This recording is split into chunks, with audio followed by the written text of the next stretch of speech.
Hey, I'm Alex Ratcliffe from Board Game Co., and this is the continuation of the top 100. Specifically, we're down to 50, down to 41, 50 through 41 for this video. And this video, we have two special guests. We have a coffee, which I don't usually do for my top 100. This is usually for my week in review, my unboxings, but I'm still in the middle of my coffee, and this is not going to waste. And then number two, we have a special guest of something that's not in my top 100, but I want to talk about just briefly, Radlands. And for context, once I start my top 100, which I already have, the first 5 videos of, we're now moving on to the second half of them, starting with this video.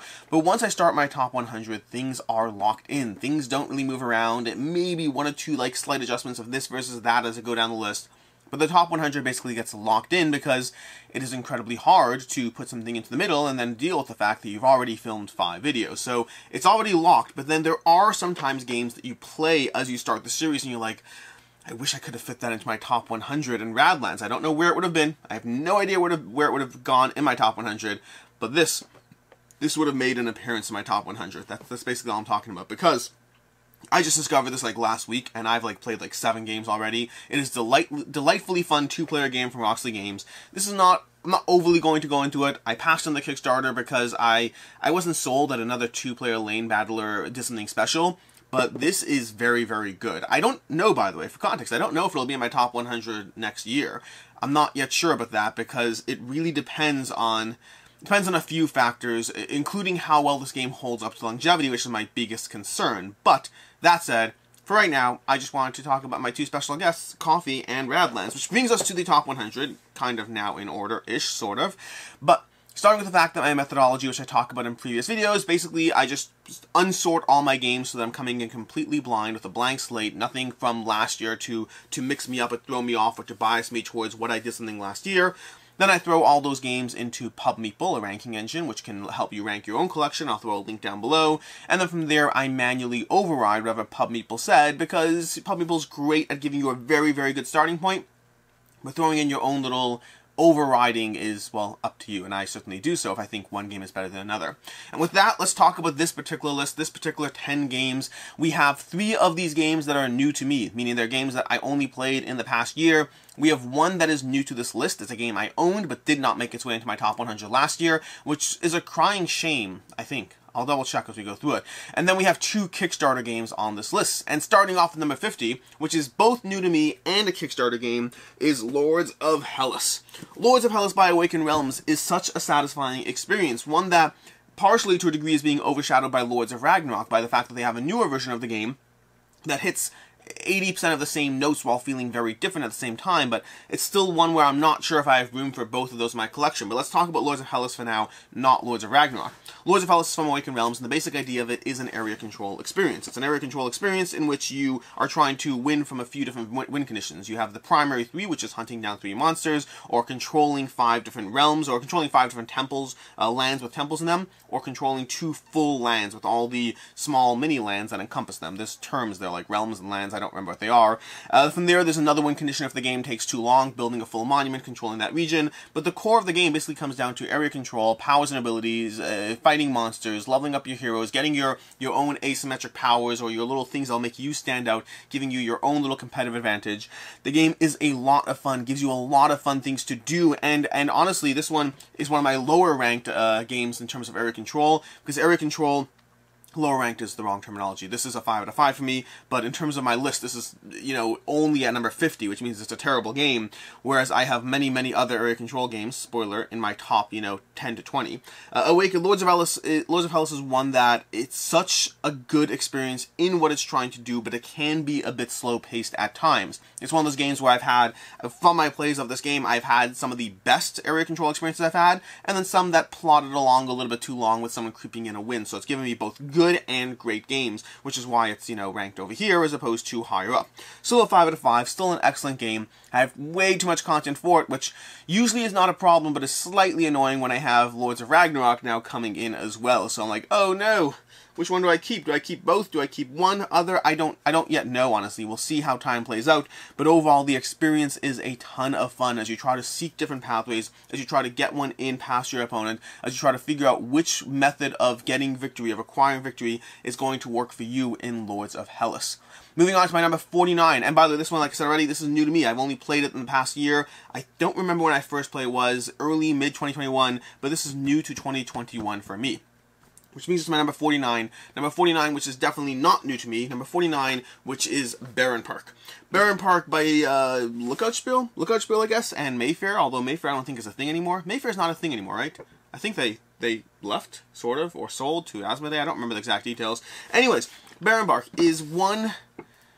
I wonder if this is my highest rated family game. I'll have to check for that, because it might be. I'll have to check the rest of my top 50. I have, 46, 47 more games ahead of this one, but this may well be my top rated family game. Barenpark is basically a polyomino experience. That's it. Polyomino experience. You place down your polyominoes, building out your bear park, hence the name Barenpark, which I believe is German for bear park. I have the expansion in here as well, which I highly recommend. The expansion only adds more good things, although I can make the argument that the monorails from the expansion are almost a little bit too essential or powerful and you have to go for them. That said, I don't mind going for them. The game still works for me overall, but Barenpark is just simple polyominoes simplified. That's all it is. It's not a lot of complex things going on. The core idea of the game is grab tiles, place them to your park, try to fit things together perfectly, do so well, do so faster, slightly edge out your other players in terms of which tiles you gather, which tiles work for you, getting the right tiles at the right time, trying to go for the various goals, or getting those little bear statues that go into the final spot of your tiles as you finish them off. Lots of small little ways to edge out extra points compared to your opponents. But it's just fun. It's just simple. This is a game that I could lose from today until tomorrow, and it wouldn't matter. The experience to me is a little zen-like in what it's doing, as you just place simple polyominoes down. The art is from Clemens Franz, and it just works well for the game.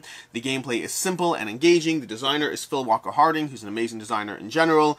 Overall, Barenpark just satisfies while not being that deep of an experience. I really don't think it's that deep. I think it's a lighter experience, but one that is very rewarding for the experience that it provides. It has consistently outlasted and outstayed most other polyomino games in my collection. I like polyomino games. The polyomino, for context, are those little Tetris-y shapes that you're trying to fit together. I like polyomino games a lot, but Barenpark consistently has been my go-to recommendation as well, by the way. This is one that I recommend to basically anyone who asks for a recommendation for like a game to play with their kids or their family. I always recommend Barenpark. I've yet to hear from anyone that it has not worked for them. This one was 33 for me last year. It has dropped a bit. Nothing to do with the game itself. It's because I think of how simple and streamlined it is one that inevitably will slowly phase out a bit over time, because some games you play and you continue to re-experience the depth that the game gives you, which keeps it at a high rating. Other games, the freshness and newness of the experience holds a certain amount of the imagination, and as that wears off, the game will drop. Now, I've had Barenpark for years, don't get me wrong, but it's one that I expected to slowly drop for a few years while probably staying in my top 100 for a while. It's just that good and that accessible, and one that I constantly pull out. And now that I've said that, watch this end up being like my number 22 next year. I don't know. I'll use the same methodology last year in order to not bias myself, but yeah, that is Barenpark. Number 47 is another new to me one and another Kickstarter. I'm now wondering if I have, let me just check my list. No, this is the second and only other Kickstarter, and also a new to me one, which is, am I doing this wrong? No, number 48. I said 47. Number 48. This is not a Kickstarter. This is not new to me, although technically it's a Kickstarter now, which is Hanamikoji and Geisha's Road. I actually haven't played Geisha's Road, so ignore that. Hanamikoji. I just borrowed this from the Hungry Gamer. He just lent it to me while I was at PAX. I'll play it, but I haven't played it yet. So, we're sticking with Hanamikoji as my number 48. This one is incredible, and by the way, it was my number 47 last year, which means that it's a terrible game. It dropped a full slot, but Hanamikoji is one of my favorite, if not my favorite, two-player head-to-head experience. It's a game. Give me a second as I rebalance this box of games over here that's falling on the floor. Oh, no. We're good. I have them all perched over here next to me. Anyways, Hanamikoji is a two-player head-to-head lane battling system. You're going to lay out, I believe it's 7 cards if I'm not mistaken, 7 geishas in the middle, and then you start then you drop your hand of cards, and at the start of your turn, you draw a card, and then you take one of 4 actions. That's all you have. You have 4 actions. And those actions mostly come down to, there's some exceptions, but the general idea of the game comes down to I pick, you choose, or I cut, you choose. I cut, you choose. So for example, the first action might be that I put down 3 cards, and you pick one of those cards. The second action might be I create 2 pairs, and you pick one of those pairs. And so you're trying to sit there and think through, if your opponent has the choice, what choices can you give them that will ultimately reward you? What do you know about the cards in your hand that will keep it fresh and not fresh? They'll keep you having the advantage just by them having the choice. And then the fun of the game is you know that at the same time, on their turns, they have to give you the choice. So you have a degree of choice and agency on each person's turn, and it's more about what you keep hidden, or what you can anticipate, or what you can think through. Well, if I give them this choice, they'll probably choose that, but that's fine because then I'll probably be able to do that, or that, or that. There's a lot of thinking through both the cards in your hand, the cards you're offering, and what cards are likely to come out, and then as you head into the second and or third round, or whatever it is, because the game, you could win the game in one round, more often than not, you will not. More often than not, you will make your way into the second and third rounds as you try to think through how to outthink your opponent, because if you don't achieve the victory condition in the first round, then you maintain the wins of the first round while going into the second round and subsequently. And so what happens is, the first round you might say, oh, well, I won 2 geishas, but you have to win 4 geishas, or 11 points worth of geishas. I think it's 11. I have to double check the number. But either way, yeah, you have to win a certain number of points of geishas, or alternatively a certain number of geishas. And if you don't do that, you maintain control of what you won going to the next round, but now it's a little easier because now a tie on that geisha will enable you to hold control and not just win control. So it gives you this aspect of the game is constantly being pulled in one direction, and you have a little bit easier chance holding onto your victories from the prior round, which again affects what you do. It affects what you offer your opponents, knowing full well that the goal of Hanamikoji Geisha's Road is to offer your opponents bad choices. The only good choice you're going to offer them the entire game is whether to play again or not. From there, we move to my number 47. And Hanamikoji, yeah, as I said already, this was my 47 last year. My 47 this year is the Kickstarter that is new to me, and this is Skytear. Skytear is incredible. Let's put this one over here. Skytear is absolutely phenomenal. This is from, I always forget the name of the company. This is from PvP Geeks. That's what it is. PvP Geeks. Player versus Player Geeks, I guess, I assume. Skytear is a MOBA style game of which we've already had what's it called? Rum and Bones on this list. The only reason we haven't had Guards of Atlantis on this list is because Guards of Atlantis is currently in a bit of a flux state. I no longer own the first Guards of Atlantis, and the second one has yet to arrive, so it's not eligible for my top 100. But Rum and Bones is and was, and Rum and Bones is fantastic. And Skytear is almost as fantastic, and yet ranked higher on the list, which is an interesting one. In fact, if you watched my Rum and Bones video, you probably caught me almost saying Rum and Bones is my favorite MOBA game, and then I was like, wait a second, no, Skytear is higher on the list, and the reason for that is a combination of a few factors. But before we get into that, let's talk about Skytear. Skytear, like I said already, is a MOBA-style game. The idea being that you have different lanes you're trying to pursue, and then you have your various heroes and your various minions. Your minions basically serve to be in the way of your enemy's heroes, in the way of your opponent, and they're meant to be easily crushable and to earn things for the heroes who crush them, and then the heroes are meant to be the ones that are more powerful, the ones that you can level up. And Skytear tackles this one a little differently than some other lane battlers. I think the ones that are most prominent for me are Guards of Atlantis, Skytear, and Rum and Bones. Those are the 3 that I know and love. There are others as well. I know the people who did Primal, their last game before it was Elo Darkness, something like that. I haven't played Elo Darkness, I don't know much about it. I think it's called Darkness. It's Elo something. But there are other lane battlers out there. I haven't played them all. The ones I have played are all fantastic, which should say something about the MOBA genre for me. MOBA genre, by the way, is going to be games like League of Legends, although, interestingly enough, Mechs and Minions, which is a game from Riot Games who made League of Legends, is not a MOBA. It's a completely different genre of a game. But that said, going back to Skytear, Skytear stands out in a few different ways, each of these MOBA games being something different to the battlefield, so to speak. And Skytear, one of the things it does is the goal is not actually inherently to push the lanes. Rather, you have 3 different goals that are in play every single game, and the goal is to acquire, to complete one of those objectives. Those objectives might vary. It might be killing the same hero 4 times. It might be killing 4 other heroes of your opponent. It might be pushing your right lane, or it might be having 2 of your lanes fully pushed, even if you haven't yet won. There might be different goals in place. So the lane pushing is just a construct that is in play to drive the game, and it may or may not be related to one or multiple of the win conditions in the game. Which means Skytear has a ton of replayability as you strive to balance what you know about the basic game engine, what you know about the various heroes, because there are a ton of heroes. Not in the core box, you will need to expand outwards from the core box, but once you do so, you will get a ton of hero options on the table that will expand your game an absolute ton. There's 4 core factions, each with their own different spin of how the heroes operate. Within each faction, you have a ton of hero variability. Then you have a ton of goals. You have different maps. You have just a ton of different ways. You have the Outsider, which is this beast you control if you control the central lane. Lots of different things going on in Skytear to keep the game very, very variable.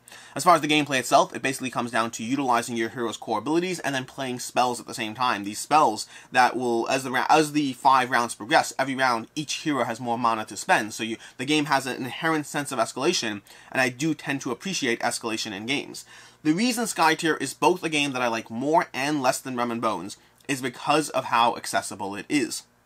If you were offering me, purely from a gameplay stance, which one I prefer, the answer will still be Rum and Bones. Something about Rum and Bones, just the way you pick off heroes and everything else, just has a ton going for it.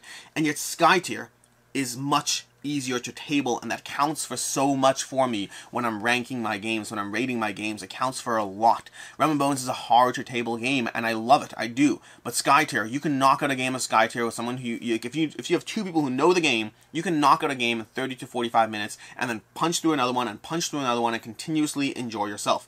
Skytear is so good. It's like right here, like right below Rum and Bones in terms of how good it is, at least for me. And then it's over here compared to Rum and Bones in terms of how easy to table it is. The box is small, the contents are small, not in a bad way, in a good way. The gameplay is short, the gameplay is accessible. It can be a little bit confusing in terms of your initial play, getting people up to speed and how the game works, the various aspects they have to be mindful of. And the core box, I'm not a fan of the way of the fact that in the core box, they kind of split up the factions in a way that makes it a little bit harder for people to pick up. I kind of wish they had focused on 2 factions in the core box, as opposed to mixing in 4. I still want the same number of heroes, just less variability. I'm drifting more into review territory here. This is way too much information. The point is, Skytear is incredible. It's a game that I've had in my collection for a while. I've been meaning to table it for a while. I finally tabled it this year, and I've been punching through gameplay after gameplay after gameplay of Skytear while I wait for my expansion content to arrive. In any case, that is Skytear, my number 47, new to me. From there we go to 46, which is the Quest for El Dorado. The Quest for El Dorado, which last year was number 42, so again, another fairly consistent holder here. This one's just, holding the line. This one arguably could be, a lighter family-style game, but I wouldn't put it in the same genre of Barenpark. I think Barenpark is a lot of fun, but definitely much lighter. I think Quest for El Dorado can be mean and cutthroat, and it's one of the Reiner Knizia games that has really stuck around for me, although I guess it's one of my newer ones, arguably speaking. I've had it like maybe 3-4 years. Whenever it first came out, I got it. But this is a game, it's a deck-building racing game, which works really well as a genre, not that I would have necessarily thought that it would have. The basic idea of the Quest for El Dorado is you have your adventurer, and in a 2-player game you have 2 adventurers, but 3 or 4 players you have a single adventurer, and you're trying to make your way down a pathway towards the temple, towards El Dorado. From there, the pathways, the maps, are going to be nearly infinitely variable. The game will give you a bunch of setups. I have a bunch of expansion content for the game as well, but the game will give you a bunch of core setups. But from there, you can also make your own maps, which once you have a game or 2 under your belt, I would recommend it. I think you need that first game or 2 to understand how a map works in order to make the maps actually have choices as opposed to obvious pathways. Because the maps all have different terrain on them, and this is where the deck building comes into play. You start with a core basic deck of 8 cards, simple, very, very nothing special in that deck, and then as the game progresses, you're going to be building out your deck every single round. You see, you can be using your cards both to advance across the map, and then some of your cards can be used as gold, or all your cards can be sort of converted into gold, and you use that gold to buy more and better cards. Combine that with some deck weeding, some getting rid of the bad cards in your deck, and the goal of Quest for El Dorado is ultimately to win the race. The question is, do you do so by slowly moving forward and focusing on constantly moving forward? Do you do so by focusing on the best possible deck, even if it means you spend the first 6 rounds of the game behind everyone else? And those answers will change depending on what other players are doing, depending on how well you can deck build, depending on how long the map is. The longer a map is, the more it will reward having a better deck for more of the game, as opposed to moving around just as much as possible the first half of the game. There are a lot of decisions, there's a lot of screwage as you get in the way and block other players. It is one of my favorite games that gives you a very solid experience, gives you deck building, gives you racing, does so in around a 45-minute long experience, tons of variability in the maps. I'd love a little bit more variability in the cards, although you do get that as you add expansion content. It is such a ridiculously good experience, though, as far as the price point. Like, this game, you can regularly find this on Amazon for like 23 bucks, something like that, and I highly encourage you. Go to Camel, if you're not familiar with that. That's a price-checking site for Amazon. Punch in the Quest for El Dorado, find a good price, set a reminder, and when it drops down to $23, go ahead and pick this one up because it is such a ridiculously good game. The quest for Dorado is very rewarding, very easy to dive into as well. It's not overbearing in terms of how much it throws onto players' plates. It's a game that's easy to get people who are somewhat new to gaming to still dive into and enjoying it. It's a great introduction to a variety of game mechanics, including deck building. That's Quest for Dorado, my number 46. From there we move to my number 45, which is the last, not the last new to me. This is the, how many new to me's I have? I have 4 new to me's on this list. Do I have 4 new to me's? I may have 4. I may have lied here. Sorry, I have 3 new to me and 1 new to this list. That's the problem. But anyways, Hadrian's Wall is my number 45. Hadrian's Wall is a new to me game, and it's my number 45 here. This is the highest rated, highest ranked roll and write game or flip and write game that I have on the list, and it's so ridiculously good. And I didn't know if I would love it as much as I do. In fact, I thought I would find it overwhelming, and I do find it overwhelming. For context, I don't know if you can see it as well. I'd have to pull things out. Hadrian's Wall gives you about like 37 million checkboxes to check off in this roll and write game. And the way things go back and forth, the way you check that box off to check that box off and back and forth as you go, it gives you a ton of different options, and it is absolutely overwhelming. There's no question about that. But it's overwhelming in such a good way. Hadrian's Wall is a game that I find I cannot play it if my goal is to perfectly map out my turn. If I'm going to perfectly map out my turn, we're going to be there all night. It's going to take forever.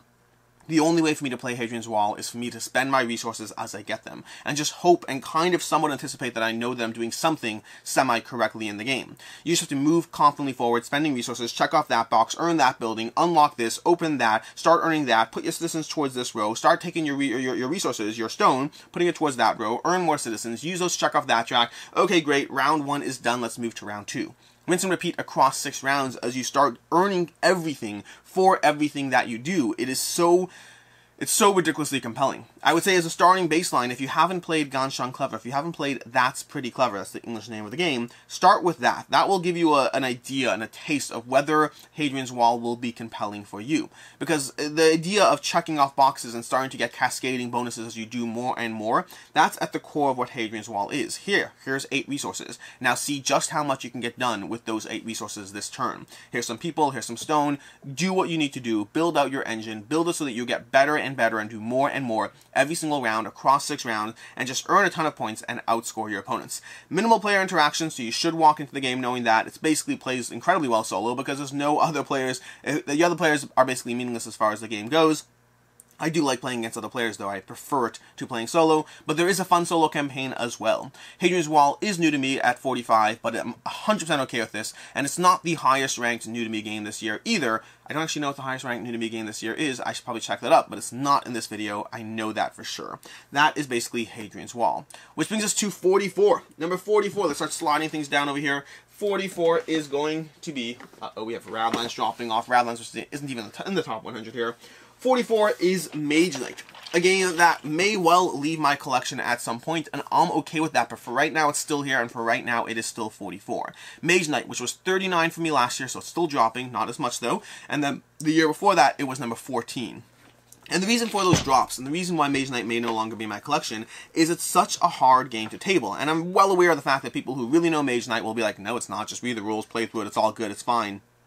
Okay, but for everyone else, it's a hard game to table, and I'm in that everyone else category. Mage Knight is a game that my general history with the game over the past several years has been that I sit down for a day, and I read the rulebook, and I set it up, and I move confidently forward, I play it, and I'm like, oh my gosh, it's so good, I forgot how good this game is, and then I'm like, I'm going to play it 14 times in the next 2 weeks so that I can lock in those rules in my head. And then because it's hard to table, I don't. And then I don't play it for the next, 7 months. And then I play it again, and I'm like, okay, I gotta go through those rules again. Not the core rules I know, but some of the intricacies of, okay, what happens when I go to this location and that location, because there's so many different locations, there's different enemies, different sequences, and then I set it up again, go through the process, and I'm like, it's so ridiculously good, I need to play this more, and then I don't. Rinse and repeat across the past, 4 years, that is my experience with Mage Knight, which is why it does slowly drop, because until I get that locked-in muscle memory, which I've done with other games, by the way. I mean, my biggest comparison to Mage Knight is frequently Too Many Bones. And Too Many Bones is one that I did get in those 4 or 5 plays, and I did lock in that muscle memory, and it is easy for me to not play Too Many Bones for a year, dive back in, and be like, that was incredible. Mage Knight, I haven't yet gotten there, and I need to get there. I need to play this multiple times for this to stay in my collection, for me to be actually getting the experience I want out of Mage Knight. But when I do, it's incredible. And it gives you such an escalating experience within a single play session, although granted that single play session can easily be 4 hours long. But it plays well solo, it plays well 2 players. I'm going to stop talking there. It plays well solo, it plays well 2 players, and it's basically a deck building, RPG, character building game from Vlaada Chvátil. This is actually one of the few Vlaada Chvátil games, I think few, maybe not, that has not been published with CGE, with the company he's a part of. But it is with WizKids, and it's such a ridiculously good game. There is the Ultimate Edition. I have all the expansion content and I don't know if it's like I have some sort of insert in here with the expansion content for the game. I think Meeple Realty or something. But either way, this is Mage Knight.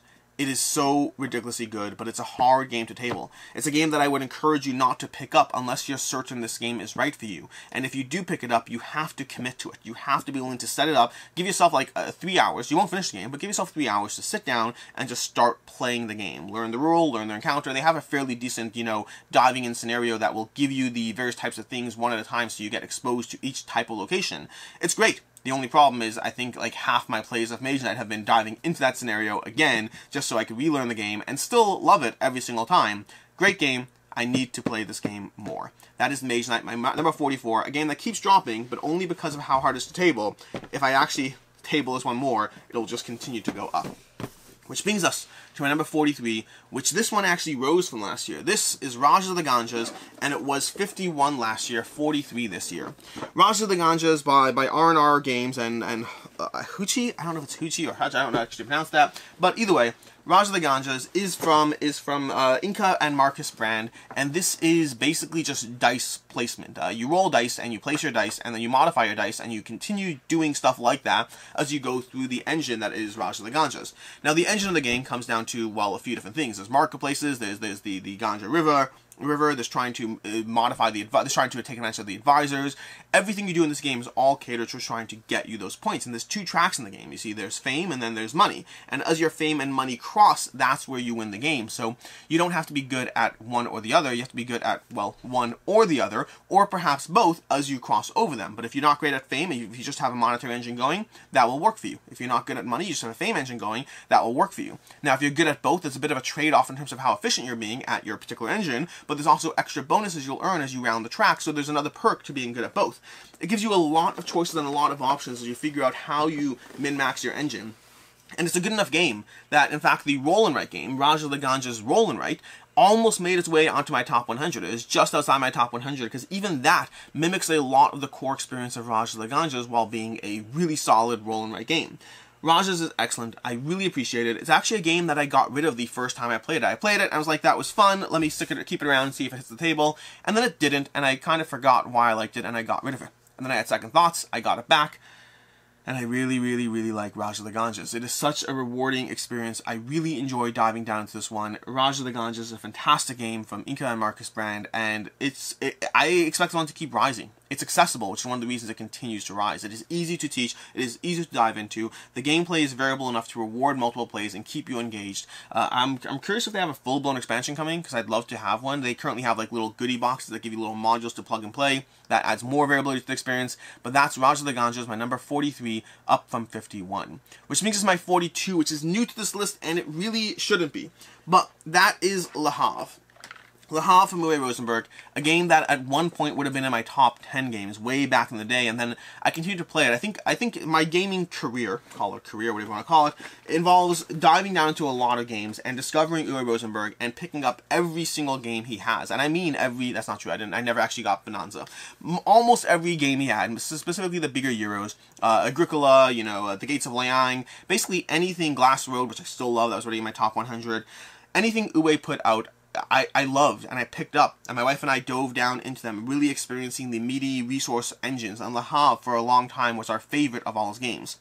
And then I kind of went too deep into his games, got too many of them, and started to feel like the resource engine, the resource production of his games had too much overlap and too much similarity, and I didn't need them all. And then one at a time they started leaving my collection, although some of them have returned, including others that aren't on this list, like Caverna, like Feast for Odin. I have Hallertau and Njosfjord, I think that's how you say it. I have a bunch of other games that have returned, but not all of them. I didn't get At the Gates of Liang back, that one stayed away, Agricola's still gone. But Uwe Rosenberg has gone through a bit of a shift, it being a huge part of my collection, slowly leaving for a lot of it, and then slowly coming back. And Le Havre is one of those games that I'm surprised it did not make its way into my top 100 last year, because I already had it back last year. It did go through a phase where it was gone, 2 years ago it was gone, but last year it was back. It should have been here last year, I don't know why it wasn't, but Le Havre is amazing. For whatever degree of reasons that I got rid of it, they're unexcusable. Le Havre is one of the best, if not the best, pure turn this into that engines I have seen any game do. Now I'm sure there'll be people who think otherwise. They'll say, oh, I mean, first of all, Uwe's biggest competitor is himself, so you'll find a dozen Uwe games that give you that resource turning that will be just as much of a contender for an incredible engine. But for me, Le Havre is one of the best. It's one of the best in terms of what it does, in terms of, not necessarily best Euro, not necessarily best, like, you know, hardcore economic Euro, whatever it is, but just in terms of the turning this into that and building out an engine of how you most efficiently try to ship steel so that you can win the game in Le Havre. A lot going on, a decent amount of variability with the special buildings that come into play that will keep your game experience somewhat fresh every single game. Not the same degree as the various cards you get in Agricola, but still solidly variable for the experience, and very, very good. Plays ridiculously well at 2, plays ridiculously well at 3. I don't think I love it quite as much at higher player counts. 2 and 3 is a sweet spot for me. Has a solo mode that I've never dove into, because back when I got this game the first time, I didn't play solo. And now I'm theoretically willing to play solo, but I also wouldn't want to escalate the gap in my skill level compared to the people playing the game, so I probably wouldn't play the solo even now that I play solo games. Overall, Le Havre is fantastic. I believe this is the highest rated Uwe game in my collection at this point, but that's Le Havre from Uwe Rosenberg at number 42. Which brings us to number 41, which has seen a resurgence from last year, and that's just, well, let's talk about it. Indonesia. Indonesia is a Splotter game, and it is not my favorite Splotter game. There's one more that will be higher ranked on my top 100, but this is my second favorite Splotter game, and honestly, I think this one might eclipse the first one. It just needs more plays, but I think it has the potential to eclipse the other Splotter game. Number 41 was number 71 last year.